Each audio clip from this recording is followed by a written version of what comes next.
All right. Let's get fired up here.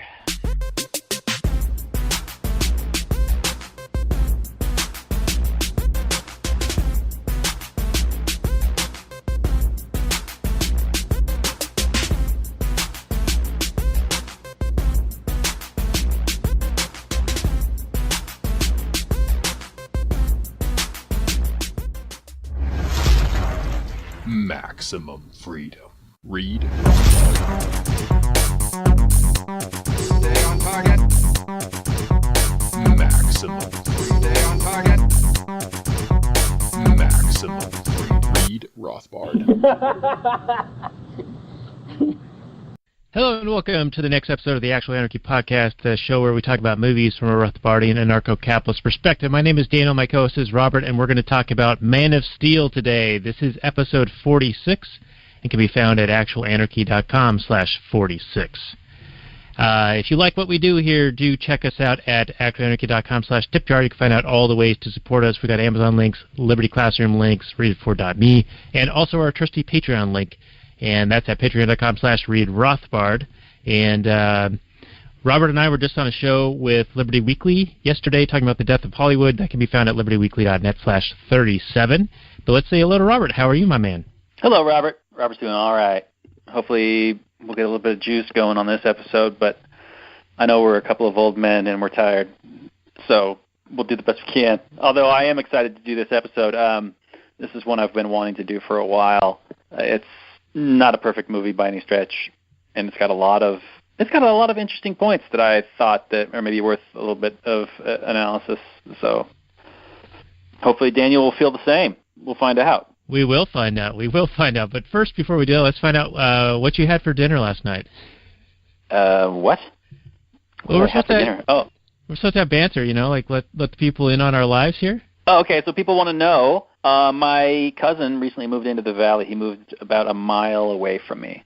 And since he's moving in, the only other person around is his 71-year-old father, who's getting a little decrepit. So me, young buck, strong like a horse, like a bull, gets called on to do the heavy lifting, concrete, furniture, steel concrete furniture, the normal things. And so I was over there doing that for a little bit, and then they asked me to stick around, and his wife cooked up a bunch of these really nice, fresh spring rolls and some chicken nuggets. So that's what I had. You like that story? Is that what you wanted? I've had good. I've had those spring rolls. Yeah, they're quite tasty. They're nice and fresh.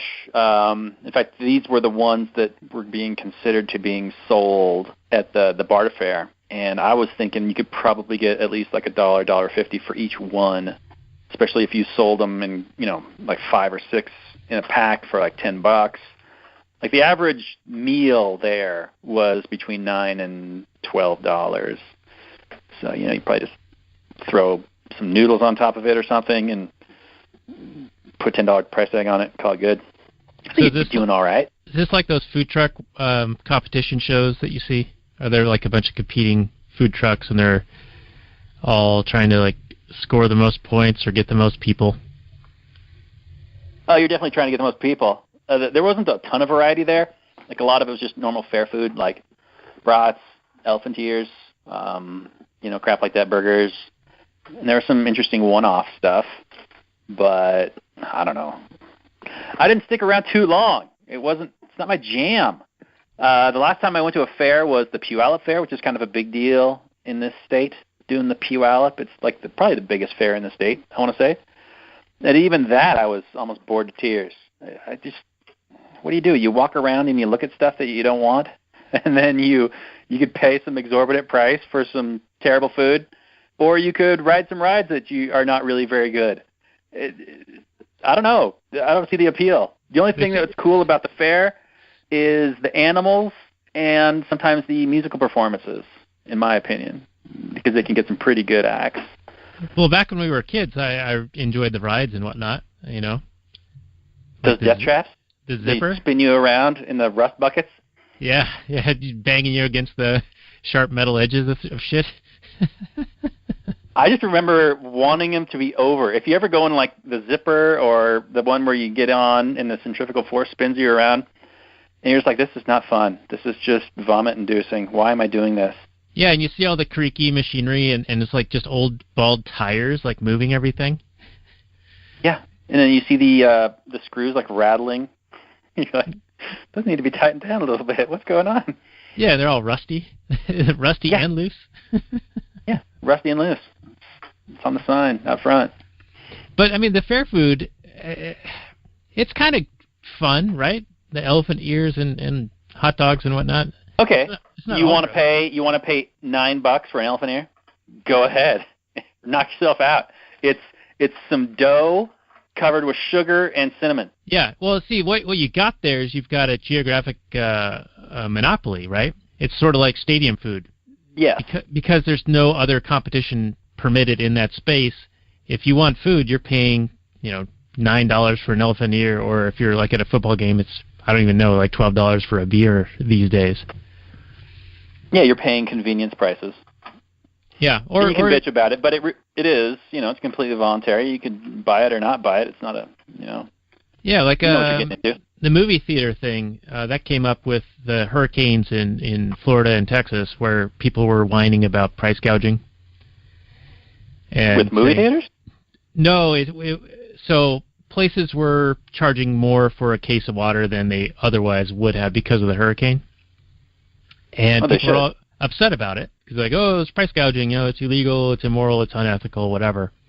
And people pointed out, well, it's still cheaper than buying a bottle of water at a movie theater. Like, what are you complaining about? Oh, yeah. And so they're like, that's a false analogy, blah, blah, blah, bullshit. But what they don't seem to understand is, there's the joke. You go into a store and the case of water is like $50. You're like, no, shit, I fucked it up. The joke? Yeah, I ruined it, damn it. Oh well. I'll sort of tell it won't be funny. So are you talking about the guy across the street? He doesn't have any water, and his water is $10 a case. Yeah. And then the guy goes, yeah, well, when I don't have any water, I only charge $8 a case. That's right. That's the joke. Saved me. You salvaged me. You got it. It's a good joke. Yeah, price gouging is ridiculous. The people that complain about it just don't understand economics. It serves all kinds of positive functions. It encourages entrepreneurs to allocate resources where they're needed most. It encourages people to be thrifty and to only purchase as much as they need, and it disencourages people from hoarding it so that more people can get it. There's all kinds of. If you were to, what would you rather have? Would you rather have that $30 case of water sitting there on the shelf, or would you rather there not be any water there to buy at all? Right, with a price tag that says $5. Right. But an empty shelf. That's not doing anybody any good. Well, it did the first, couple of people who bought, 8 cases each. It did them some good, right? And then they're probably slinging it for $5 a bottle themselves. Right. Which perfectly fine, right? They're probably actually bringing it deeper into the needed areas. Yeah, I wouldn't have a problem with it. They had a higher time preference. They invested it. They took the entrepreneurial risk to buy it. But, the point is that price gouging laws just make everything worse. And the people that whine about it being immoral just don't understand market mechanisms. Because you want more water in that area. And what's going to encourage people to bring it in? High prices. No, man, government and the fields, and that will bring the water in for no monetary benefit. Yeah, that's what it'll get people out of bed at 2 a.m. to go drive 200-300 miles away. They pick up water and drive it back. $4 a case. Altruism, man, and price controls. It's all in the benevolent hands of the government. It's totally fine.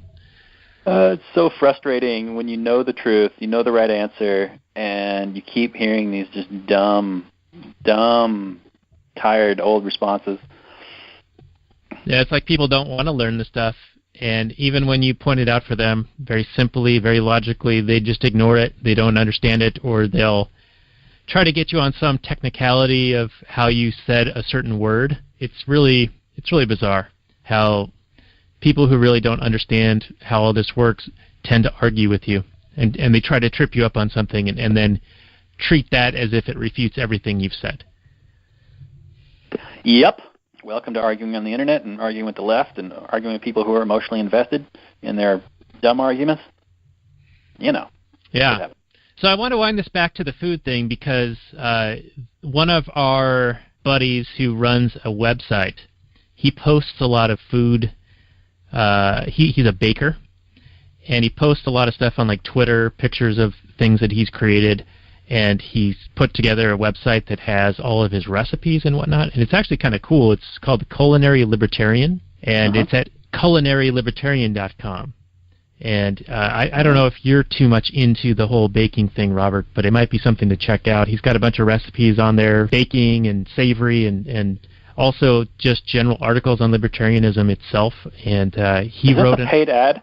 No, man, this is a buddy of mine I've been chatting with. He's been writing some articles, and we've put them on our site. So one of them is called "It's True, I Swear" is the article that he wrote for us. And he was also telling me about a recipe he just put up for chocolate donuts. So I might have my wife make that. Trying to get me fat? Yeah, man, big time. Come on over, especially if you head back to the West Side. We'll be making these donuts from Culinary Libertarian. Are they magic donuts? Just regular donuts? Well, I don't think they're going to be like hippie festival donuts, like you're probably wanting, but they'll be good. All right. This guy's a multi-generation baker, I think. So, he's got some secret family recipes going on. Cool. I dig it. I like friends. I like people that do stuff and write the stuff for the site. That's fabulous. Yeah, we got a few dozen writers and a few dozen friends, so it works out.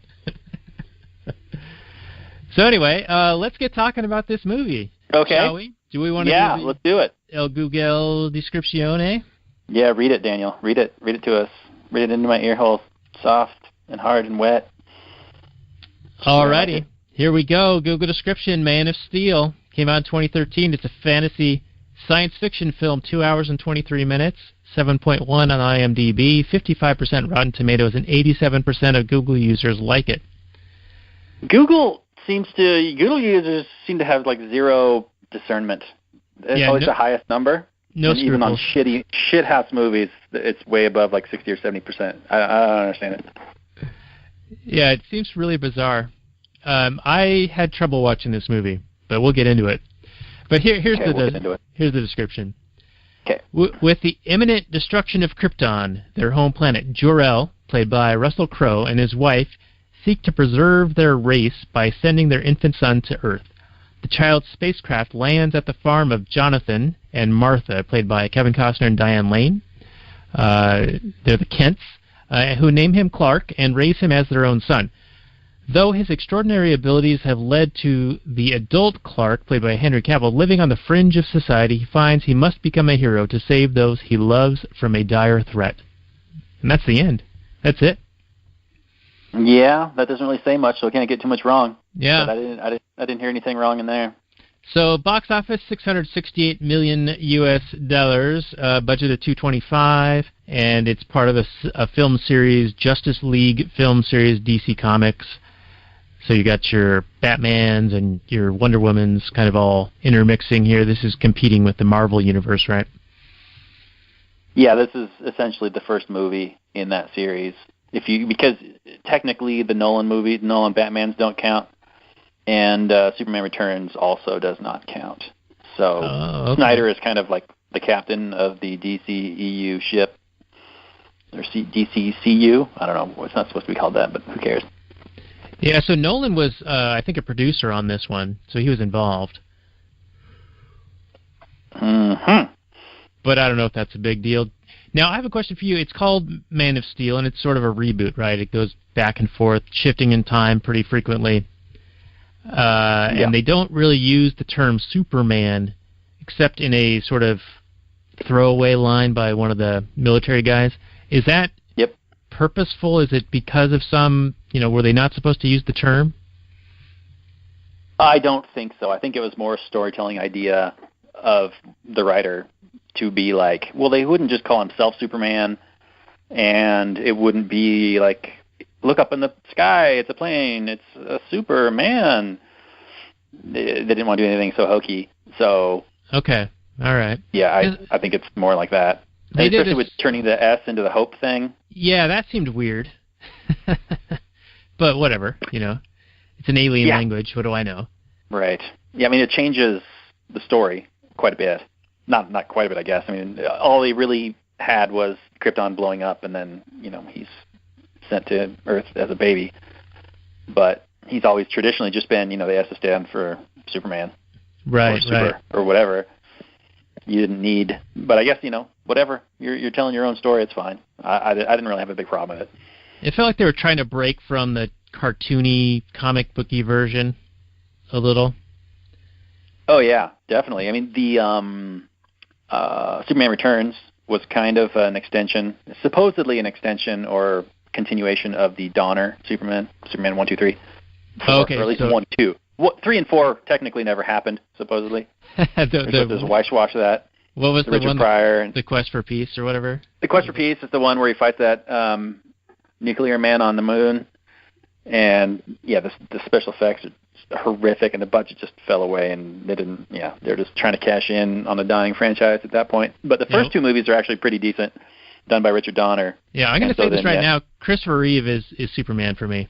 I grew up on Still he is, huh? Yeah, for sure. And then Lex Luthor, the Gene Hackman version, super good. Mm-hmm. And Richard Pryor. You kind of like the hokey dude. Well, Pryor is a funny dude, sure. It's the 80s, man. Everything's going to be a little bit hokey. Like, movies got visceral and intense in the 70s and goofy as hell in the 80s. Yeah, there's a lot of goofiness going on. Even the action movies, like your Lethal Weapons and whatnot, there's still pretty tongue-in-cheek kind of a jokey stuff going on. I mean, Die Hard was pretty hard and intense, but Aliens and those sort of things. But yeah, you were right. There are a lot of goofiness going on in the 80s. Yeah. And Christopher Reeve is very much and if you watch, I don't know if you've watched Superman Returns lately, but that actor, and I can't remember his name off the top of my head, he went on to he plays the Atom in Legends of Tomorrow and a bunch of other roles, whatever. He actually does a fantastic Christopher Reeve imitation when he's playing Clark Kent in that movie. Okay. He's not such a great Superman, but he does a fantastic Christopher Reeve imitation. It's uncanny, kind of. He does it kind of his own take on it, but he has that kind of goofy, innocent farm boy type look, and you're just like, man, he nailed it. Love it. Love it. Whereas in this movie, Henry Cavill is I don't know, does he display any emotion ever? I mean, there's one scene I can remember in the movie at the very end when he screams a little bit. But other than that, he's like the stone-faced guy the whole time. He strikes me as super... Either they wrote him as a completely uninteresting slab of whatever, or he's just not an actor. He just looks like, a big, muscly, tall, good-looking Superman guy. Yeah. It reminds me of the Wonder Woman one. I just saw that with my wife, and the Gal Gadot, is that how you say her name? The French girl who played her. I mean, she's Israeli. Oh, Israeli, okay. She's an attractive woman, but not a super strong actor, Yeah, I wasn't super impressed with that, for sure. But yeah. I don't know, I don't know if the writers of these comic book movies are really focusing on exploring character, or they're just, moving, it's just plot-oriented, and they're just trying to get to the next action scene because that's the spectacle that people want. And right, sort of what we were talking about with Patrick, right, on the Death of Hollywood thing. I think that's their episode 37, libertyweekly.net/37. But we were talking about how they almost have to go towards these blockbusters that don't have a whole lot of intricacy or nuance in them any longer, because it needs to be more for a worldwide style audience, and so it needs to just kind of get to the next smash 'em up. Yeah, it needs to play to the lowest common denominator so that everybody, despite the language barriers and whatever, can understand what's happening. Because a lot of things are going to be lost in translation and blah, blah, blah, whatever. But everybody speaks action. Everybody can understand what's happening when somebody punches somebody. So, yeah, you lose the emotional character development, and you lose, witty little witticisms and funny character moments and really, just really personality type stuff. At least that's what I see. I mean, maybe there are some movies and they're still good when you get like a Peter Quill in a Guardians of the Galaxy, where he's really kind of charactering it up. He's got a lot of personality. And those movies, they have their issues, especially Part 2. I have a lot of issues, and I screamed about that on one episode. But they do get the personality right. I mean, you just want to hang out with these characters. And you get none of that in this movie or in any of these, like Batman versus Superman. Any of these, hopefully Justice League is going to turn it around, but I don't have high hopes for it because it's another Zack Snyder vehicle. And it's another team-based movie. So, even if they wanted to do a bunch of character stuff, they don't have enough screen time to really give you a lot of character stuff for each of the characters. Right, too many players.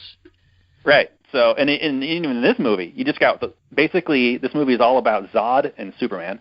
I mean, Russell Crowe's in it, Lois Lane's in it, but it's really kind of the relationship between Zod and Superman. And for me and my money, I thought Zod was way more interesting. I thought he had the better lines. He actually had facial expressions. I understood what his motivation was and what he wanted. He wanted something in this movie, and he was trying to get it. That's like super important when you need a character to actually want something and to try to achieve something. And I was rooting for Zod almost the entire time until the point at which he wanted to kill the entire human race, and then that made zero sense. But we can get into why that made zero sense to me anyway. Yeah, there's a lot of stuff that makes zero sense in this movie. Which we can get into. Well, he gets this world engine thing, and he just happens to be on Earth because Cal, Superman, has the Codex. He's the Codex. It's the history or the entire blueprint of how to rebirth all of Kryptonians. Right? He's got everybody's DNA inside him or whatever. Right. And Zod finds it, and he's like, oh, well, Cal's got it. Oh, well, I'll just pull it out of him. And then at the same time, I'll also just kill everybody on this planet. Why? Why would you have to do that? It's just a matter of convenience? Well, I just happen to be on this planet, and I don't give a shit about all these people that are living here. Who cares? It seems like you could have gone to just any old planet. Just go over to Mars or Venus. Nobody on it. I mean, if you got this terraforming engine thing, it doesn't matter where you do it. And then there was even a line of dialogue between Russell Crowe's ghost character and Zod was basically saying, well, I'm impatient. I just want to do it now. He's been locked in the Phantom Zone for 20-some years, but here he is on Earth, and he's just like, well, I just need it now. It seemed like a matter of conflict for convenience as opposed to a real thing. Well, I'll start addressing this, but then can we get into just an overall plot summary, just to kind of set the Okay, Daniel, go ahead. All right, so my question to you is, I think that there was some limitation on what they could do with the world engine because they were over-extracting on Krypton and destabilizing the planet. They had a bunch of outposts, and they all went defunct. They no longer got supported by the home planet. So it didn't appear as if they could just take this world engine anywhere and do whatever they wanted with it. So I think they needed to have something that was already somewhat habitable, but could be manipulated into the environment that the Kryptonians would support their life forms, right? Because if they were on Earth without their little breathing masks that wrap around their heads, there was too much sensory information bombarding them, and they were weaker on Earth, or they were supposed to be, right? That was the argument, and this didn't make any sense, right? If Superman, that was the conversation with Jor-El, and he was saying, well, you could just integrate with this society. And he's like, well, I don't want to take the time to learn how to hone my senses so that I can just live amongst these humans. And then, like half an hour later, he takes off his helmet thing, and he's like, I am a warrior. I trained my whole life to hone my senses. I don't need this stuff. I can focus as it is. But that didn't take long. Yeah. Half an hour. But so half an hour movie time. Here's my beef with it, though. So everyone knows that Superman got his powers from absorbing the energy of Earth's yellow sun. That's how he became super strong and powerful. Even Jor-El mentions this. He says, oh, you're stronger than I ever imagined because you got used to, you were raised here, you got used to being in this environment, and you're super strong now. Way more than I expected. So how the hell do these people who were in frozen isolation for 27 years wind up on Earth and are super fucking strong too? Yeah, it's never explained. In the comic books, it's just kind of waved away. Like in this movie, it only hits young Cal when he's, 7 or 8 years old, something like that. I don't know, he's in like elementary school. And then all of a sudden he can see people's skeletons and hear stuff miles and miles away, and he's just overwhelmed. But in comic books, and apparently in this movie, you just got to be around Earth's yellow sun for a couple hours, apparently. Yeah, you absorb all the energy, you get super strong. Yeah, even though they're wearing these suits, and it's said over and over, in multiple different comic books and whatever, that it's basically the direct contact with the Earth's rays to Superman's skin is how he absorbs it. So you would think there would be some kind of a scene, which they didn't do, where inside their spaceship, maybe the Kryptonians are like in some kind of a sunroom, and they take off their suits and they're just kind of chilling. Maybe they got like a Mai Tai, and they got some sunglasses, and they open up the windows, and they're just kind of like doing some sunbathing. Yeah, working on their It would make a whole lot more sense. It would make a whole lot more sense. Yeah, agreed. All right, so do you want to give the quick overview, and then I have a few questions for you. Okay, so this is the plot of the movie. We know Krypton dies. All right. So in this version, Jor-El and Zod are kind of like old buddies who agree on. Zod is like the leader of the defense forces or something like the military general of Krypton, and Jor-El is like the head scientist. And they both agree that Krypton is doomed, but they both had different ideas about what should be done. Jor-El is like, well, the firstborn, natural-born child of Krypton in however many years, I'm going to send him off to this Earth place. And we have the technology to send one Kryptonian, but not like everybody for some reason. And we can send, even though we can put Zod and everybody else in these black dildo things and launch them into the negative zone. You could think we could just make a bunch of dildos for everybody. I don't know what the deal is, but anyway, that's not the story of Superman lore. So you have to have everybody die. So they all die, but what Jor-El has done is he has hidden the information of all the DNA of all the Kryptonians, because they're all birthed like Matrix style, and this is a very collectivistic type society where you are kind of given a role at birth. Like, we're going to make a scientist, and we're going to make this baby smart, and we're going to make this other baby here like a military person, and we're going to make him super strong and maybe not super smart. Right, yeah, they like pre-assign all their roles. Exactly. And Jor-El is like rebelling against this. He's like, this is wrong. Because what happens when someone is born and doesn't want to do what he has been assigned to do? So Superman represents freedom and individuality, and Zod represents the collectivism and the force. Right, the authoritarian. So Zod is set up, exactly. He's the authoritarian guy. And he's also, I think he's a pretty good villain. I mean, for being in a pretty bad movie, he's actually a strong villain because, yes, he's a collectivist and he's an authoritarian, but he has a good motive. He's very much the Machiavellian, I want to do this good thing, save Krypton, save all the people of Krypton. And whatever the means, I don't care. Doesn't matter. The ends justify the means. Doesn't matter. Where I have issues with the plot is when Zod obviously has this really strong in-group preference for Kryptonians. And he's like, I'm going to go ahead and kill all these humans and then make Krypton. And so all Krypton's going to be saved. Because why would I care about these humans? I mean, I just met them. I don't know any of them. So whatever. But then he gets upset at Cal, Superman, having the exact same in-group preference for humans. Why would Cal know or give a shit about Krypton other than, I have some ancestors, they were from Krypton, blah, blah, blah. But I've grown up my whole life among these humans, and I feel like I'm kind of one of them. They've treated me like I'm one of them. I have an in-group preference for humans. But Zod's like, how dare you? How dare you choose humanity over your own people? He doesn't realize that Cal's own people are actually humans at this point. It seemed like a really dumb thing. Like, all of a sudden, Zod's like this smart, good kind of character, but then he's got this dumb oversight. Anyway, it had an issue for me for that. It sounds like the Uncle Tom argument, or the, what was it in, we did the movie, Quentin Tarantino.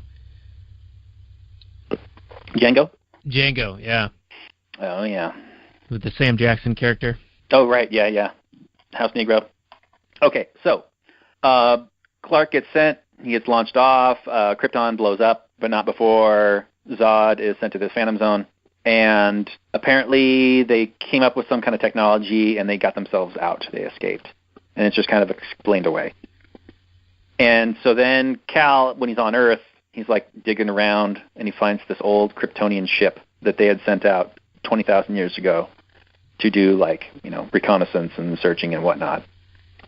And apparently when he activates it, it sends out this distress signal. And that's what the Kryptonians used to find him. And right off the bat, they're like looking for Cal because they think, they know this is the guy that's got the codex somehow, somewhere. It's in the ship, something, and we're going to get it, and we're going to save Krypton. And that's essentially the plot of the movie. They kind of explain away, by the way, we also found some world engine. It's some old outpost. And they don't explain how it works. But like you were saying, maybe there are some requirements that it needs in order to function properly. Maybe. I don't know. I would have liked some kind of wording of explanation of how it works or why it only works on Earth. Would have been way better. But I do have a couple of interesting notes. Do you have some points you want to make first, Phil? Yeah, so far, one of my notes was about the collectivism and the pre-assigning. So it was a very structured society that would actually yield a lot of chaos, right? A lot of unhappiness and whatnot. Yeah, and it eliminates choice. It's a very collectivized totalitarian regime, and I don't think it would function very well at all. And there's a lot of central planning.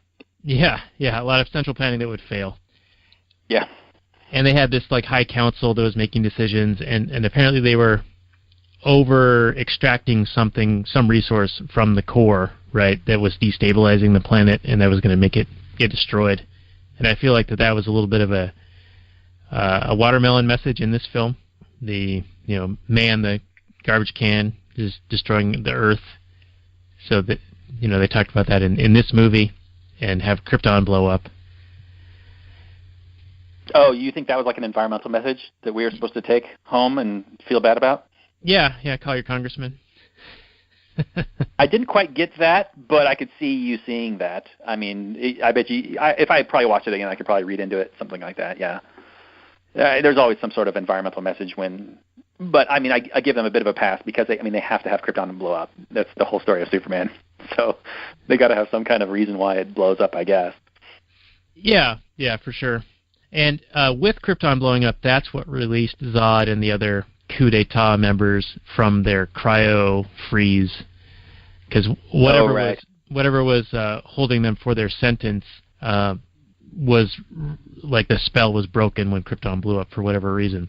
And then they spent the rest of the 25, 27 years, however long, going to the various outposts trying to find survivors or equipment, and they kept finding, a bunch of dead people who'd been cut off from Krypton, and that's where they found the world engine, one functioning world engine.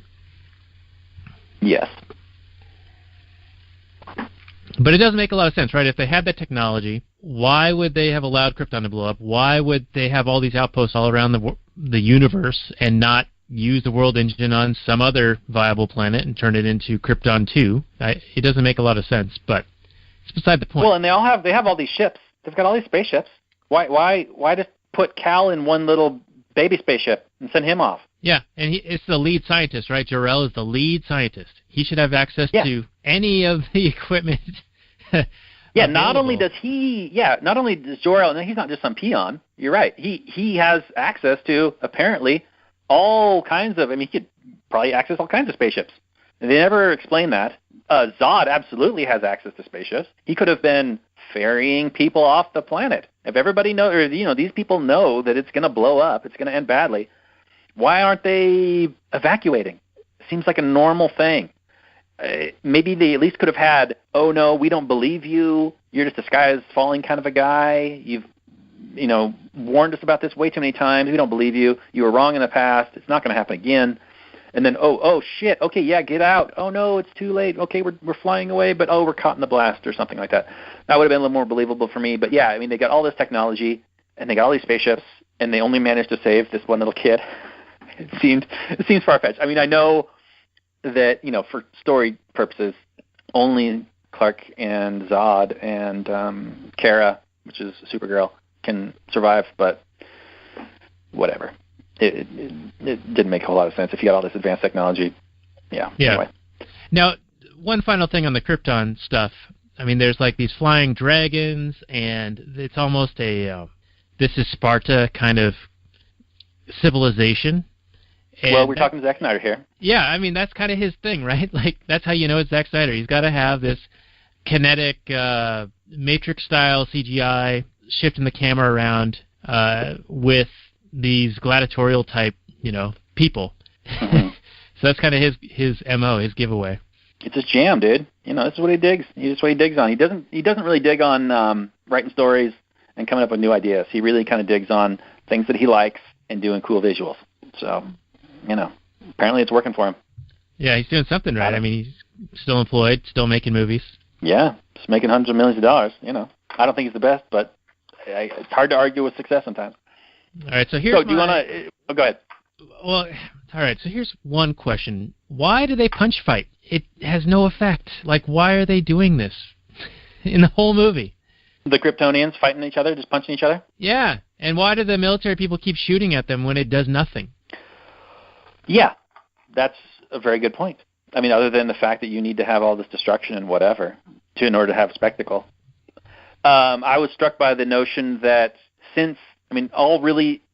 if you take the idea that the world engine will work on any planet, and it's just Zod's indifference to humanity that causes him an impatience to use it on Earth, the fact that he doesn't care about the humans, it just makes me think, well, just introduce him to some human friends and hang out with some humans and have a good time, have a couple of beers with them, I mean, find out that they're not that bad. I mean, and then maybe he would be okay with, trying to set it up on some other planet, and then you could always be friends. I mean, the movie sets Zod up as this kind of single-minded guy, but he's not really set up as a super evil guy. So, I mean, he's like having intelligent conversations with Jor-El and kind of trying to convince Cal to join his side. And yeah, there's a bunch of punching and stuff that makes no sense. But the fact that they use the sensory overload, I thought was way better than having like kryptonite trotted out for the umpteenth time. I really did appreciate that because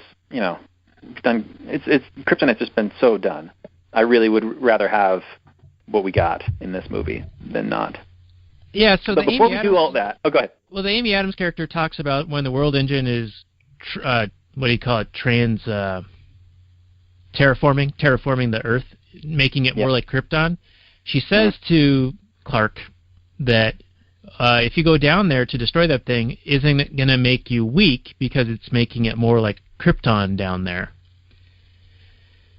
Yeah, which doesn't make a lot of sense to me because it's not Krypton's atmosphere that makes Kryptonians weak. It's their red sun that doesn't make them stronger. It's the yellow sun of Earth that does it.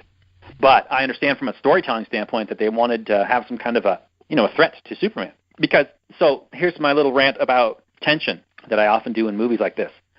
There's no, like you said, there's no tension between a bunch of Kryptonians punching each other because they can't really hurt each other.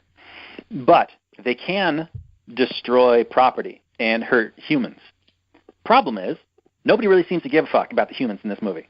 Cal kind of cares about his mother, and he cares about Lois. But other than that, he's like, hey, we're going to fight in the middle of downtown Smallville? Let's do it. Bring it on. Oh, maybe you guys should get behind, inside your houses. But, I mean, if I come flying through your house, it's not going to do any good. I'm just going to murder you. Yeah, there is a moment where he's, like, helping people get off the main drag and into, like, shops and restaurants. It's like, oh, come on, go in this store, lock the door. We're going to fight. Like that's going to do any good. Yeah, what would have been done way much more good, and I know this got a lot of criticism at the time, was be like, well, we're in this tiny little town surrounded by barren farmland. Maybe, just maybe, we could fight out where there's no threat to property or people. But the problem with that is then you can't have your Sears product placement and your IHOP product placement. 7-Eleven. And your 7-Eleven product placement. And all your dumb property damage that looks good on screen. But, that, especially this fight, that fight, and then the fight at the end where he's just blowing up Metropolis, this movie got super panned because, Superman just doesn't give a shit about all the property damage and all the people that are dying as these buildings are collapsing and blowing up.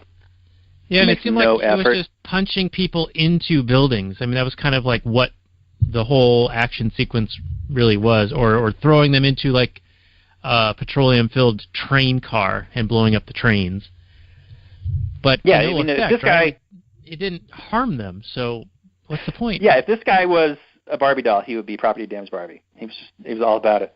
He was just loving it. He was, if I can find something to blow up, even though this is my hometown. Are you kidding me? He gives no shits about his hometown. These are people he knows. These are people he grows up with. Supposedly he cares about them. But he's like, oh, I'm just going to destroy your business. And yeah, he didn't start the fight, but come on. You can fly. You can move. It's not like anybody's forcing you to be right there on Main Street. Anyway, real dumb. So anyway, the tension is there to be like, oh no, these people's property and these people could get killed. Look at these scared, frightened human beings that are in the face of all this carnage. But like I said, I mean, they don't care about the humans, so we don't care about the humans. And we don't really get any time with the humans to care about them. So it's just all one giant big spectacle and big punch-up noise thing that makes no sense. And you're just like, well, it looks cool. I really like the way that especially the Kryptonian girl lady, the way she kind of zipped around. I mean, that looked really cool. I enjoyed that. The way she like flew through the air and jumped onto that warthog and just tore it up. I mean, it was almost like a mini, warp kind of thing. Like she's zip, and be in this other spot and, take a few shots from the military people to no effect, and then just zip, and punch them. Right. But it almost seems like, why even bother punching the military guys if them shooting you does nothing? Like, they're not harming you. They're not a threat to you. Why are you bothering even punching them? Yeah, I know. There's this real dumb scene with, like, some recurring sergeant guy who's flying in the helicopter and the crashes SBU the helicopter. Guy? Yeah, and then he, like, unloads a clip in her face, and it clearly does 0 damage. And he's like, okay, I'm going to grab this knife now. Like, that's going to do something. Whatever.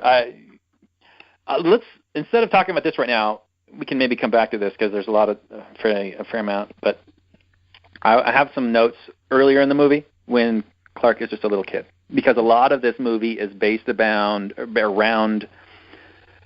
the idea that Clark's dad was afraid of revealing him to the world, and Clark not revealing himself to the world for fear of the reaction by the humans. So there's a scene where Clark's in this bus, and there's a storm or something like that, and anyway, the bus goes over this bridge, and it starts sinking in the water. And he saves all these kids' lives. And the parents of at least one of the kids come over to the Kent's house, and they're like, that kid is a miracle. What happened? He's amazing. And, of course, the Kents are all denying it. Like, no, you didn't see what you really thought you saw. Clark's just a normal kid. And then Clark's like, well, what, do you want me to not save these kids? And his dad's like, yeah, maybe. And I thought that was a really kind of an interesting thing, because we've got this belief, because when they found Clark initially in the field, they were afraid that the government was going to come and grab him. And that's essentially why they constantly hid him, because that's exactly what would happen. I think that's a completely realistic fear. Not that they could really hurt the kid, clearly, but that they could grab him and indoctrinate him. I mean, I don't know how familiar you are with Superman lore, but in Dark Knight Returns, Superman is basically just a stooge and a tool of the Reagan administration, and it takes place in the 80s. But he basically just goes around doing whatever they want. And then even in this movie, at the very end of the movie, he's like, I was born in Kansas. I'm totally pro-U.S. government. Yeah. So it's not a stretch to think that the government could just come. Right. He scraps so that I think around. He's like, you don't need to keep an eye on me. I'm totally a good boy. I don't speak out against the government, blah, blah, blah. I mean, he does say that, it's going to be on my terms and I'm a good guy, blah, blah, blah. But the fact that you would think that the U.S. military and there's one scene where the government is like, or the military is like, we don't know if we can trust this alien. And it's like, well, listen, motherfucker, we don't know if we can trust you. I mean, clearly you've exhibited, you kidnapped a reporter at machine gun point. You're clearly not anybody that can be trusted. So I thought that was interesting that the only problem I really had with it was when he let his dad die really stupidly. It didn't make a whole lot of sense at all. It seemed like just kind of arbitrary that, well, I let my dad die because he believed that, let me look at my notes here. He let him die. His dad, Kevin Costner, said, "No, don't save me. Don't reveal that you have super abilities to save me from this tornado because I'm saving the dog." Yes. And then Clark says, I let my father die because I trusted him that revealing myself would be bad. And I'm okay generally with, characters making mistakes in movies and then learning from them. I'm not sure exactly what the lesson here is, though, because eventually he does reveal himself when, Zod calls him out. And everybody reacts just fine. There's no massive freak out. All we get is the U.S. military response that they don't trust him. But all his fears that, humanity would just lose their shit or whatever, completely unfounded. So that was a bit muddled to me. That was not any kind of a clear narrative making sense for motivation sort of a thing. Well, there was the story that was written at the Daily Planet, and she leaked it to a blog to not cause hysteria or something because there's an alien living among us. When Lois goes to, I want to publish this, story or else I'm out of here. Perry's like, you can't leave. You have a contract. You can't quit. The movie doesn't seem to understand what a contract is, or Perry White doesn't understand what a contract is because, well, just because you have a contract doesn't mean you're a slave. All legitimate contracts would have some sort of a escape clause or a non-compliance clause, or what to do in case a non-performance clause. So it's real dumb. But then later on, he totally flips it around, and I forget exactly what he says, but he's like, "You need to do this, or else you're fired." And what is it? Which is it? Can you fire somebody, or do they have a contract? Can somebody quit, or do they have a contract? What is it, Perry? What is it, Morpheus? Yeah. Are contracts binding and we can't break them ever? Or can you just fire me whenever you want, but I can't quit whenever I want? What's going on here? Yeah, you could read into that like the whole leftist view of labor, like the employer has all the power, and so she's just an individual. She needs to be in a union to protect her from her evil boss. Yeah, but the idea that you can't quit, what? That's slavery. And what are you going to do? I mean, what if I just don't come into work? What are you going to send some goons to come bring me to my desk and then make me move my fingers? Well, that's what the government did. They went and got her. It's true. They did. They kidnapped her, stuck guns in her face. Yeah, that was total bullshit. A prime example of them overstepping their bounds. And why use machine guns? Was she a threat to them? Right. Yeah, she's just running away from them. Why? It's like, but it didn't strike me as false, right? I mean, it's one thing to be like, oh, they would never do that, but they would do that. They would definitely the FBI do that. or whatever. They do that all the time. Yeah, if she had a dog. If she had a dog, she'd have a dog. Yeah. So. Oh, that dog would have been dead. Yeah, absolutely. Other than the fact that you can't show a dog dying in a movie, they would have. It would be dead. Yeah, it's not allowed in movies, but at a kid's birthday party, it's fine. Yeah, and you can kill 1 million people. It doesn't matter. Statistics. Can't say naughty words or short boobs. No crotches. Sex is bad. Murder's good. So they were pretending as if it was like a conspiracy theory or like an urban legend. And there were all these stories about crazy events happening, like the oil rig fire, and there was when he was working in a diner and some guy was trying to pick a fight with him, and then he wrapped his semi-truck, or he skewered it on some telephone poles. Yeah. Which seemed weird, right? Like, you're frickin' Superman. You're working at a diner. Some guy insults you. Throws a beer can at your head. Yeah. Why would you destroy the guy's truck? Yeah, or just, I don't know, physically remove him from the restaurant for being an asshole. Like, why not do that? Yeah, why not be the bouncer guy and be like, hey, I'm sorry, this is private property, you're not wanted here, get out. Yeah, and why destroy I don't even know how much his semi-truck costs, but it's probably over $100,000. Yeah, probably quite easily. You can get a really nice one for probably a couple $100,000. Yeah, so that seemed like an overstep. I mean, remove the guy. Don't destroy his livelihood. I mean, yeah, he's an asshole. Yeah. Right, yeah. But, yeah, clearly that's his entire livelihood. I mean, he now has no way to make a living, and he's probably in debt up to his eyeballs probably from the purchase of that truck. Yeah. Now, why was Clark Kent like such an outcast at this point? Like, why was he doing these odd jobs and then leaving them mysteriously after saving somebody's life? To make sure he wasn't discovered for having superpowers. Because, if he saves somebody, then now he's got to move on. He's like the Incredible Hulk. Back in the old TV show, he'd save somebody from something, and then, he's got to hit the road. Because he can't stay in one place for too long. Draw too much heat. But I do appreciate that Lois is actually intelligent in this movie. She figures out who he is, tracks him down, figures it out. Unlike the Lois Lane of comic books, who, took like 40, 50 years to figure it out. Something like that. Yeah. And probably only after he told her or something. I don't know. It's terrible. Now, not to jump too much to the end here, but when he does the whole Daily Planet get up at the end, puts the glasses on. Oh, no one knows who I am. I mean, he was just like the worldwide phenomenon. Yeah. So to think that that's not going to get noticed is just weird. I mean, I guess that's like the standard Superman trope, right? It is, but the standard Superman trope existed in a world without the internet and without telephoto lenses and that kind of business. I mean, in this world, you can't imagine that there wouldn't be all kinds of pictures taken of him from all kinds of different angles, from at least, especially even the military. I mean, they were in that room just sitting there being photographed. So those pictures would exist, and the military would probably leak them, or somebody would do it, and he'd be plastered all over the internet instantly, and everybody would be super intimately known with his features and what he looked like. But yeah, it's a trope. Yeah, you gotta whatever. Now, I do want to call out the unnecessary and weird thing that Zod does.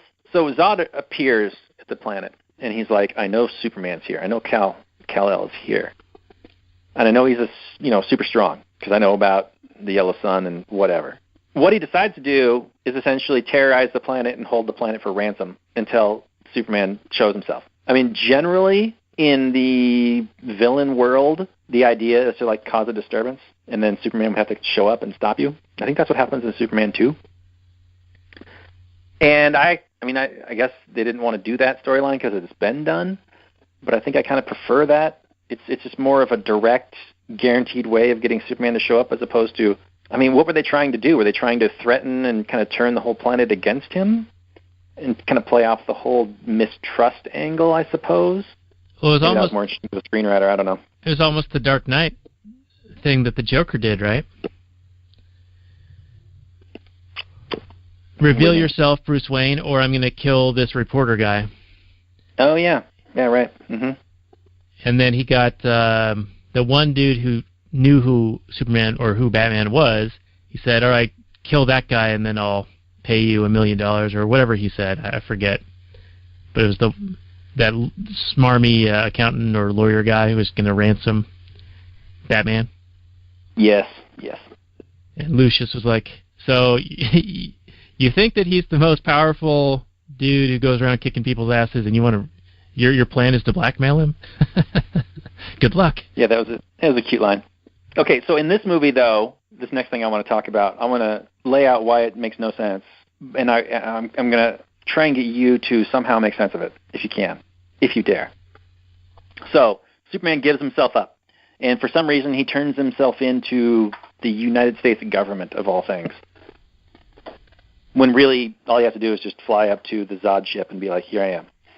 But instead of doing that, he goes to this base, military base out in the desert somewhere, and Lois Lane is brought there also for plot reasons, I guess. No real reason. I mean, she's kidnapped because they go like, she knows who he is. Oh, we need to grab her then. Okay. I don't know why she needs to come to this base, but anyway. So then it comes down Zod in the ship, or at least, one of the Kryptonians.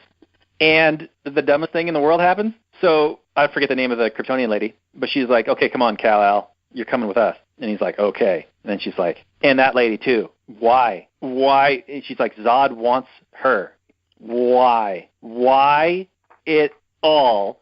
She does nothing. Once she gets up on that ship, the only thing she does is help Superman escape. She's purely there to move the plot along and to help Superman get out of there. Zod does nothing with her. Nobody talks to her. Immediately she's talks to Russell Crowe character, the ghost guy, and she, pulls some MacGyver shit, whatever, with Russell Crowe's help and kills a bunch of Kryptonians and helps Superman escape. But her being there is purely for plot reasons. there's no reason why Zod would have had Lois come up there. Now, if you can come up with a reason, I want to hear it. Well, she had been on the ship that was discovered under the 20,000 years of ice. And he did not know that, yes. Mm-hmm. She had interacted with the droid machine thing that Zod did not know, yes. And then, wasn't there some other ghost on that ship that... There's, the Russell Crowe ghost, yeah. Oh, it was just the Russell Crowe ghost on there? On the old ship? Yep, in the Arctic, yep. Yeah, okay. Yeah, I really can't think of a reason why Zod would have wanted Lois Lane up there. Unless he suspected that he could use her as leverage to get Superman to talk or to do whatever. Because maybe he suspected he cared about this person. If that was the case, he would have gotten his mother, because he knows that he's Clark Kent and he was raised by Martha Kent, because he goes to Martha Kent after Superman escapes. He goes right down to her. And he's like, "Where's the Codex?" Throws a truck on her like, house. "Don't threaten my mom," and then he punch up. Yeah, throws a truck on her house. Yeah. Anyway, that annoyed me. It really did. I mean, I understand Lois is always inexplicably at the center of every action scene in a Superman movie, because she's a reporter and she has to be in the middle of it. You never see any other reporters. You just see Lois Lane almost dying like 1,000 times, and Superman's always there to escape her save her at the last second. But having Zod specifically, I mean, it's one thing for maybe Lois to, I don't know, maybe insult somebody, and I just think you can come up with a better reason to get her on board that ship than Zod wants you, and then you get up there and Zod does literally zero things with her being there. Yeah, they throw her in this room, lock her in there, but it's got this control panel access thing. Like, okay, that seems like a dumb room to put her in. It's a really good prison to put her in. Super good. Yeah. Let's see, what else? Superman, at the very end, Zod is like, "I won't quit. You have to kill me, or one of us is going to have to die, either you or me." And then they're in this like Grand Central Station thing, and he's got his I-beams, and he's about to kill some human beings. And Superman's like, "Okay, I'm going to break your neck then." First of all, this is like the first time he shows any kind of emotion. And second of all, it's real dumb.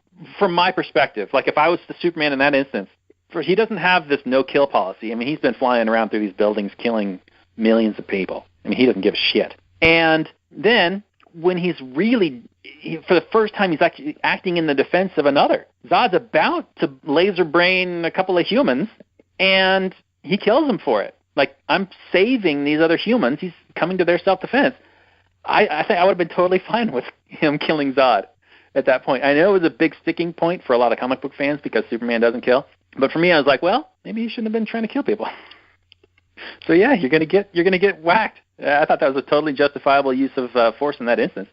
But it struck me as very hollow because, I memean, these guys were just blowing up Metropolis and didn't give two shits. Well, yeah, and they were just trying to kill each other, right, in this fighting, right? Yeah. But to no effect. So why can you throw someone into a train that explodes? Why can you shoot them with a missile that explodes? Why can you do all of this other stuff, hit them with a big I-beam, steel beam, and that has no effect? But then snapping their neck kills them. They're like the weak point, and they didn't hit it with the missile? Well, I think the point is that, yeah, Kryptonian bodies are stronger than steel and all those other things you just listed. I mean, in the comic books, Superman is the most ridiculously, retardedly overpowered character. He's faster than anybody else. He's invincible. And so, yeah, if you hit him with a steel beam, his body's actually far denser or more powerful. His body is like surrounded in like this force field or something like that, to the point at which, yeah, it does nothing to him. And I gave that a pass so that, like, two Kryptonians actually fighting, all those strengths and powers are negated. So if you, like, do some jiu-jitsu moves where you're, like, going to snap his neck, I could actually see that happening because Superman is, like, supremely, powerful. They're both, like, supremely powerful. Right, so but they shouldn't be equally powerful, right? Zod should be far weaker because he hasn't been in Earth's yellow sun for nearly as long as Superman. But right. But whatever. Absolutely. But you got to have a villain that's stronger or equal to the hero, or else there's no tension. Now, why was there never the line "kneel before Zod"? Because that's a catchy line from the original stuff, you know. Yeah, no, I know. I bet you it would have still played out really well if they had done it, but they didn't. I don't know why not, but they did. One thing scientifically bugged me. I mean, lots of scientific things bugged me in this movie, but the Kryptonian lady does the whole your caring about, your compassion makes you weak. She does they're having a little bit of an argument, like, what makes you weak? Your compassion for these people. Our evolution has bred out any kind of morality, because morality is a weakness. And then she does this real dumb line where she says evolution always wins, as if having no morality makes you more fit. But how would that do that? Having no morality would engender you to being a psychopath. Right, and not procreate, not raise young, not continue the generations. I mean, who would want to get it on with psychopaths? And I mean, you're not going to group together in bonds and family and pair bonds. And how do they not see the benefits of mutual cooperation? I don't know. Anyway, so yeah, the fittest survive, not necessarily evolution of whatever. But anyway, I thought that was a little bit weird. What else is in this dumb movie? I think good sound design. I like the sound design in this movie. This was back in the time when there were a whole lot of whomps and it wasn't super overdone yet. I enjoyed it. Still, rewatching it, I was like, yeah, I like the sounds in this. Yeah, that's all the notes I got. We've gone over everything I have. Okay. Oh, I'm kind of surprised. I thought there was going to be more stuff. That's all the stuff. There's like a 20-minute fight scene at the end where nothing really happens except a bunch of buildings fall down. Yeah, so let's talk about empty office buildings. Yeah, so let's talk about a couple of things regarding the fight scene, okay? So Zod is trying to get the world engine to turn the planet into a more Krypton-friendly place, so then apparently he can take the millions of genetic code or genetic little seeds to repopulate the Earth with Krypton, and that is embedded in Superman's bloodstream, right? That's what Jor-El had done. Rather than putting it into the little metal codex thing, he actually put it within the genetic makeup of Superman. Yes. But he needs a ship and the world engine to do it. And so because Superman has destroyed that, he essentially has killed the potential millions of Kryptonians. Yeah, but that ring false to me. I mean, you've got a bunch of people on your mothership back up at top, right? I mean, they didn't blow up the big ship, right? They just blew up one of their little ships. They put this whatever machine on this little ship. Isn't that what happened? No, I think the world engine was on the Indian Ocean side, and then the exact opposite side of the Earth was the Metropolis, and that's where they put their big ship. And then they also had the little ship flying around shooting down the military jets, which was stupid, right? So you got these military jets firing missiles to no effect and going haywire and blowing up people in the streets. Yeah. The threat is the cargo plane. Yeah. But they don't shoot the cargo plane, they shoot the other jets. Well, Lois Lane is in there. And then at the last possible moment, Zod is like, target that plane to the computer. Yeah, real dumb line. And it's real slow at targeting the plane. And then it misses anyway because Superman comes along. Yeah, and he's about to fire. It's like Top Gun. Doo, doo, doo, doo, doo. And then Superman, just in the nick of time, gets back from blowing up the world engine to throw off the shot. Yeah, and, okay, so when Zod complains that, okay, you blew up my ship, now everything's lost. Wrong. You still have Superman. You still have all that genetic information, so you don't necessarily have, this convenience of having this machine that's ready to go and to do it. But you know the general idea of what needs to happen. There's assuming, technology that exists, or you have scientists that can help you figure out what needs to be built. All you got to do is make friends with Superman and be like, yo, Superman, I just need a little bit of your blood, buddy, and then I'll go off to wherever. I mean, I've already mastered my senses, so I could live here on Earth peacefully. It's not a big deal. Right. I'm sorry about the whole world engine trying to kill everybody thing, but, I just want to, rebuild my people here. So he's like, just give me a little bit of blood, and I'll be cool, and then, give me some time and some scientists, and we'll figure it out. That's still a thing. It's not lost when your ship blows up. Yeah, it didn't make a lot of sense that he just got super mad, and and then he's like, all right, now we're going to fight to the death. All is Yeah. lost, and now we're going to fight to the death. Yeah, We're if all really was lost, I suppose, then whatever. But it made really... the movie had some positive things. I liked the villain. I didn't like the acting. I thought that Cavill and Amy Adams had like zero chemistry. I don't know why they keep putting those two together. They have zero chemistry. I mean, I don't know if Cavill is just like acting against a paper bag or something, but man, nothing, no sparks, no nothing. I mean, maybe because he has no personality. I guess Adams, I generally like her. She knows what she's doing, but I don't know. Maybe it's just given nothing to do. I really don't know. But yeah. Yeah. So let's talk about real quick the world engine getting blowed up. Okay. So he goes down there. Yeah. He goes down there, and there's like this Matrix-style metal snake tentacles that come out to try to like snap him up, and it grabs him and it holds him, and he's like weak from it. He can barely fly. He's like coughing, whatever. And then all of a sudden he just gets this determined look on his face and flies into the thing with his face, and it blows up. I think he also screams. So, it's just like he's like super angry or excited or desperate or whatever, yeah. Yeah, so it didn't make sense to me how he overcame. I mean, maybe it's supposed to nod back to what Jor-El had told him, like, oh, you're far stronger than I ever thought, and you have so much more potential, just keep pushing your limits. So maybe it was supposed to be him getting super determined to overcome his limits and get over the fact that this Krypton device is making him weak and just mind over matter kind of thing. Yeah, I guess. I don't know. But why does smashing it with his face blow it up? Who knows, man? That part was really weak. I thought it was bad and dumb. I thought you could have done a whole lot more with it. I mean, the heart of your movie really is Cal versus Zod. The whole world engine thing just seemed like a distraction aside thing that wasn't really necessary, but yeah. All right, so here's the other thing, the final battle in Metropolis.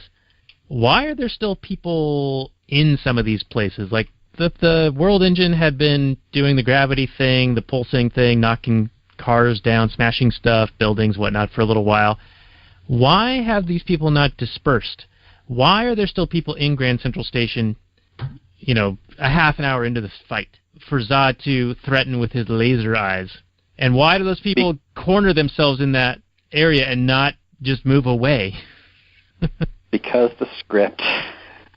Yeah, it really annoys me when people do dumb things, too, to satisfy the script. I hate it when people act just stupid. I mean, it's one thing to be frightened and terrified and like, oh, my God, this is an amazing situation that I don't know how to deal with. It's one thing to do that, but it's another to have people just do the boneheaded, stupid things when, your first instinct should be just, run away, and that's a perfectly good instinct, and it's perfectly applicable here. Why didn't you just run away? Who knows? You got to have some kind of cannon fodder, though, I guess, if you're writing a thing, and you need to have, service plot devices. It's when those things, I mean, every movie has plot devices, but it's just how well you can integrate them with the story so they don't seem out of place and stick out to you. And yeah, in this movie, I would say that they stuck out a fair amount because you're like, well, you thought to ask, hey, why are those people there? Why isn't everybody gone? I mean, it does take some time to evacuate a city. Absolutely. The city of Metropolis is size. It's huge. It takes a long time. You can imagine, clogged streets, but we don't get any of that. We don't see any of the clogged people. We see empty office buildings and buildings collapsing and falling. You assume that there's probably still people getting crushed and mashed and smashed up, but we don't see that. We see some people getting murdered by the world engine when that thing turns on, but yeah. Anyway, it's real bad. It's real bad. And I know they got a lot of shit for this, that part of the movie, rightfully so. Yeah, so how I'm telling you, man, Zack Snyder is not the best writer. It wasn't written by Zack Snyder, but he probably had a lot of input into the story. Right. So how does this movie fit into the current iteration of the universe? We started talking about that real briefly. So this is sort of the initial one in the reboot of the DC kind of universe? Yeah, and this is the very first movie, and then Batman vs. Superman was the second movie. Same dude, right? The Henry Cavill guy? Henry Cavill, Zack Snyder, Ben Affleck, Gal Gadot, yeah.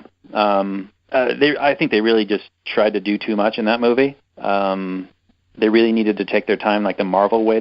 Marvel, you really set up each individual character before they threw them together in one big movie. You had established Iron Man, and you had established Ant-Man, and you had established Spider-Man, and all these other characters, right, and the Hulk and everybody else, and Thor, before you threw them together in this Avengers team, and and Captain America and all that stuff. But in DC, they're just like, well, we made one Superman movie. Now we're doing Batman vs. Superman, and we're going to have Doomsday, we're going to have Lex Luthor, we're going to have Wonder Woman, we're going to have Aquaman, we're going to have The Flash, we're going to have Cyborg, and we're going to have the death of Superman. And we're doing all this crap. And it's going to be a shit show. And so, I think it's just too much. I think you need to tell smaller character-based movies and really get people invested in the characters before you can throw them together in some kind of big, dumb action movie where they don't really have a lot of time for character development. That's my 2 cents. I mean, I know they're doing really well financially, so it's hard to argue with success, but they're not good movies. Yeah, and to the point that we made with the Liberty Weekly boys, they don't necessarily need to be good to be profitable. No, sure don't. I mean, Batman vs. Superman made $1 billion, and that thing's a dumpster fire. Yeah. And probably Justice League is going to make more if it's any good. But, I don't know. I'd do it differently if it was my money, but it's not my money. So, whatever. Yeah, so one other final question regarding this. I mean, I know it's Superman and Superman has a cape, but what purpose does the cape serve in this movie? What has it ever served? Serves to whip around and look cool, I guess? Yeah, I don't know, man. They don't explain it. He just shows up wearing the suit in one scene. He's just like, yep, check me out, yo.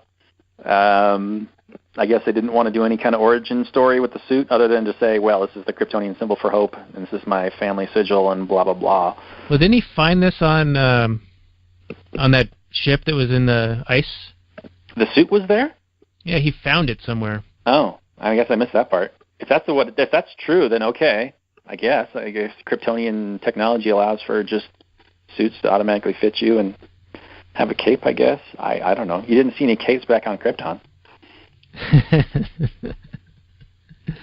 All right, Robert, so we beat the crap out of this movie. I think I already know your rating, but give me your final rating and review, and then we'll wind this one down, maybe do a little bit of Kathleen Turner Overdrive. All right, so there are some good things. The CGI looks good, but I've done rants against CGI in the past, and I stand by it. When a character doesn't have anything to react to, they look like some stone-faced douche, and we're supposed to be impressed, but the characters on the movie screen aren't impressed, and then we're just bored because they look bored. And there's a lot of that in this movie. A lot of amazing CGI and effects are happening on screen, all these explosions and whatnots, but Superman's just this stone-faced dude. And maybe that's Cavill's poor acting. Maybe that's lack of Zack Snyder not directing properly, telling him to react a certain way. Or maybe that's just him not having anything to react to. But there's a lot of that in this movie where it's a lot of whiz-bang action that means absolutely nothing, and you have no emotional investment. There's no tension. But it looks cool. I really like the way that the Kryptonian lady looked. She's whipping around. That's cool. Russell Crowe is a strong actor. With what little he had, he actually did some good stuff. Kevin Costner as the dad. He's decent, I guess, pretty good. He's not a bad actor. But yeah, Cavill just I don't see it. He's a good-looking guy and he looks like Superman. He's built like Superman. He's super buff. But man, he doesn't act at all. I'd 10 times rather have Christopher Reeve or a Christopher Reeve type guy in this role. And maybe that's not Zack Snyder's vision. He wants more of a stoic, super strong, buff guy as opposed to a character actor. But why would you do that? Why wouldn't you have a guy with personality that is struggling with, being Superman or struggling with whatever so that we can identify and emotionally connect with this guy? I would much rather have that than some stoic guy that looks really impressive. Anyway, and then for all the reasons that we talked about of why the movie just fails, Zod was pretty good. He's probably my favorite part of the movie, except for when his motivations fail towards the end. So, this movie's black and red, although if you just want to watch it and turn your brain off, there's some pretty cool action and special effects. but it means nothing, and it's a big shit show. Yeah, so that's my review of The Man of Steel, and I'm not expecting much out of the new Justice League movie. Hopefully it's decent, but Zack Snyder did famously Watchmen and 300. He's good when he has strong source material to work from. Those are basically just recreations of comic books, panel for panel for the most part. But when he has his own material to work off of, it suffers. I don't know if I think it's Goyer is the guy who wrote it, or somebody, I forget exactly who, but I don't know. Not great. Daniel, take us home, baby. What did you think? Well, this is a movie that you had brought up a while back, a few months ago, saying that you wanted to talk about this because it had some moral questions and whatnot. And I feel like we addressed that in between just beating the crap out of it. Yeah. I watched this with my wife, and she was like, I don't know what's going on. It doesn't make a lot of sense. There's shit blowing up over here and over there. So story-wise, it doesn't really bring much to the table. It has just a lot of things moving things along to get to the next smash-em-up scene. But the smash-em-ups, like we were saying, they don't mean anything. They don't do anything. They yeah, I'm sorry to jump in, but what did Cal learn in this movie? What's his character development? What does any of it mean? What is all this action doing, for the character? Nothing. Anyway, sorry, go ahead. Yeah, I mean, say that he's learning to embrace his superpowers in a more outward way, like sort of coming out of the closet, if you will. He goes from a recluse to taking down government drone satellites or whatever, I guess. But it wasn't it wasn't a decision by him, really. He could have stayed hidden, I suppose, but he didn't, initiate showing himself to the world. It wasn't like he made this bold decision to be like, you know what, Dad, it's time for me to declare myself to the world. I'm out. I'm Superman. I'm proud. It takes Zod to come out and threaten the planet in order for him to do it. It's a reactionary move as opposed to a protagonist type actually protagoning. Yeah. So for all these reasons and more, I'm going to go black and red, super black and red on this one. Yeah, baby, super black and red. I don't really recommend people watch it unless they're a completionist and they want to have the whole DC universe, laid out and watch the subsequent movies and the new one that's going to be coming out soon. Yeah, not a whole lot to this, and I'll just throw in, we watched the Wonder Woman movie shortly after this. It was kind of the same thing. Just so many smash-em-up things for no reason. She doesn't get hurt. There's so many unbelievable things that occur, like she goes across the trench warfare where this division has been trapped for like months, and she just like bounds across, and they concentrate their fire only on her shield. Yeah, that makes tons of sense. I don't know. It's just a terrible movie, and I got it because people were saying it was so good, and even libertarian types were saying, oh, I thought this would just be like an SJW, girl power movie, and it was actually really good. No, it was not really good. It was an SJW super girl power movie. So I don't know what they were seeing. I'm not a fan of it. I don't even think we need to do an episode on it. It's that bad. Well, all right. That's our review of Wonder Woman, everybody. Daniel, I do have to ask, is there a superhero comic book type movie that you do like? We've done Watchmen, but I want to say like in the Marvel world, is there any that you do enjoy? Well, in the Marvel world, we haven't really talked a whole lot about many of them. We did touch on Civil War last year on the Reed Rothbard podcast. I thought that was pretty good, though I'm sort of coming to the Marvel stuff out of order and without seeing a lot of the prereq type stuff, so it's a little out of place. Okay. If I were to start at the beginning and devote the time and attention, then maybe I'd like it more. I did like fair enough. Nolan for the most part, and I know it's DC, but the Batman Begins was pretty good, though on viewing it again in recent times, it really doesn't hold up. And then Dark Knight is really good. Dark Knight Rises did not like. Right. Okay, so you would say probably Dark Knight, probably your favorite comic book movie then? Yeah, so far. I know you were a big fan of Deadpool, and I watched that, and it's all right. Deadpool's hilarious. So good. So good. Story is pretty standard, but, oh, man, if you're a fan of the character, yeah, it's perfect. Yeah, I don't know. Looking forward to the sequel of that.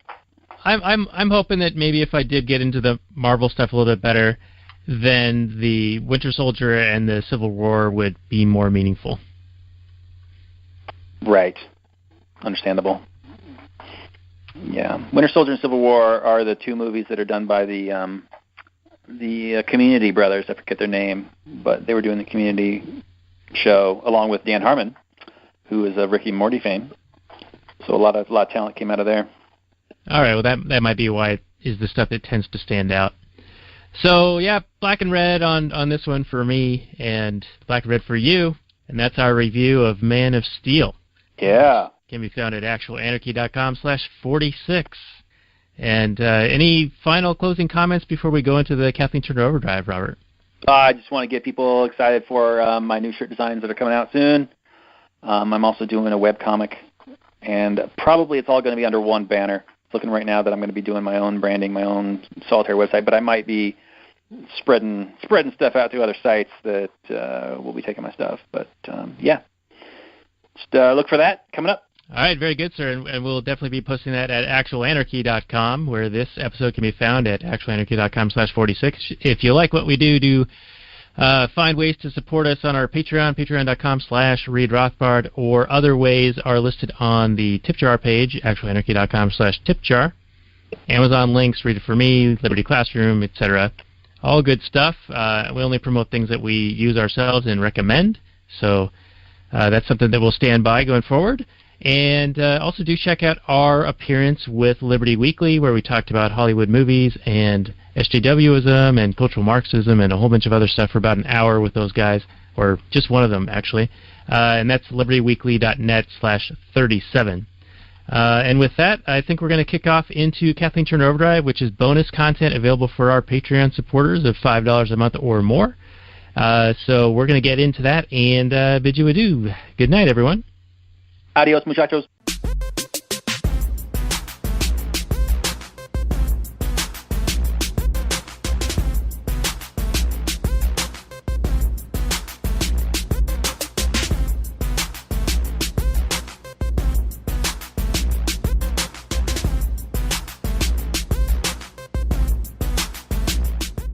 The Chipmunks. CHIPMUNK. We're the Chipmunks. Guaranteed to brighten your day. Do do do do do do do do do do do.